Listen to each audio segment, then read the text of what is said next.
নারায়ণগঞ্জ শহরের খানপুরে আবু হানিফ নামের এক নিরাপত্তা প্রহরীকে ইট দিয়ে থেতলে হত্যার ঘটনায় ৪ জনকে গ্রেফতার করেছে র্যাব ও পুলিশ। হত্যার একটি ভিডিও গত বৃহস্পতিবার সামাজিক যোগাযোগ মাধ্যমে ফেসবুকে ছড়িয়ে পড়লে এলাকায় ক্ষোভ ও চাঞ্চল্যের সৃষ্টি হয়। হাবিবুর রহমানের তথ্য ও ছবিতে প্রতিবেদন।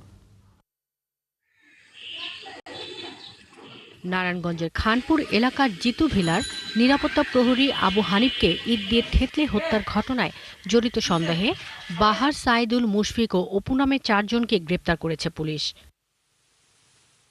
তবে এই নির্মম ঘটনার সুষ্ঠু বিচার চান এলাকাবাসী।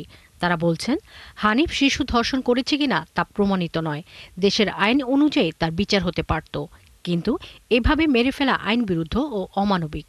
হ্যাঁ, সবসময় এখানে চলাফেরা করতে, কাজকর্ম করতে যারা মরে দিত পানি টানি ছাড়তো। হ্যাঁ, এমন কোনো সময় আমার সাথে খারাপ ব্যবহার করে না। আসলে হ্যাঁ, একটা অনেক ভালো মানুষ। ওনার নামে যে অভিযোগটা আনা হয়েছে শুধু মিথ্যা অভিযোগ আনা হয়েছে। আমরা যারা ওকে হত্যা করছে ফাঁসি চাই আমরা। যেভাবে মারছে খোটা তাল্লা যেন আর এইভাবে মারে। এ বিষয়ে সদর থানার ভারপ্রাপ্ত কর্মকর্তা নাসির আহমেদ জানান, ভিডিও পর্যালোচনা করে সব আসামিকে শনাক্ত ও গ্রেপ্তারের চেষ্টা চলছে। এই সংক্রান্তে আমরা সদর থানায় ৯ জনের নাম পেয়েছি। ৯ জনের আমরা নাম ১০ জনের নাম সহ আরও অজ্ঞাতনামা ৫-৬ জনকে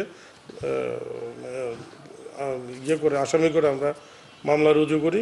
উক্ত মামলায় আমরা এজাহার নামে ৪ জনকে গ্রেপ্তার করতে সক্ষম হই। আমাদের অভিযান অব্যাহত আছে এবং খুব শীঘ্রই আমরা অন্যান্য আসামিদেরকে গ্রেপ্তার করতে সমর্থ হব। গত ২০ অক্টোবর সোমবার দুপুরে এক শিশুকে ধর্ষণ চেষ্টার অভিযোগ এনে আবু হানিফকে বাসা থেকে তুলে নিয়ে শহরের মেট্রো রেলের কাছে নিয়ে যায় ৬ যুবক। এরপর তারা ইট দিয়ে আবু হানিফের মাথা সহ শরীরের বিভিন্ন স্থানে এলোপাতাড়ি আঘাত করলে তিনি মারা যান।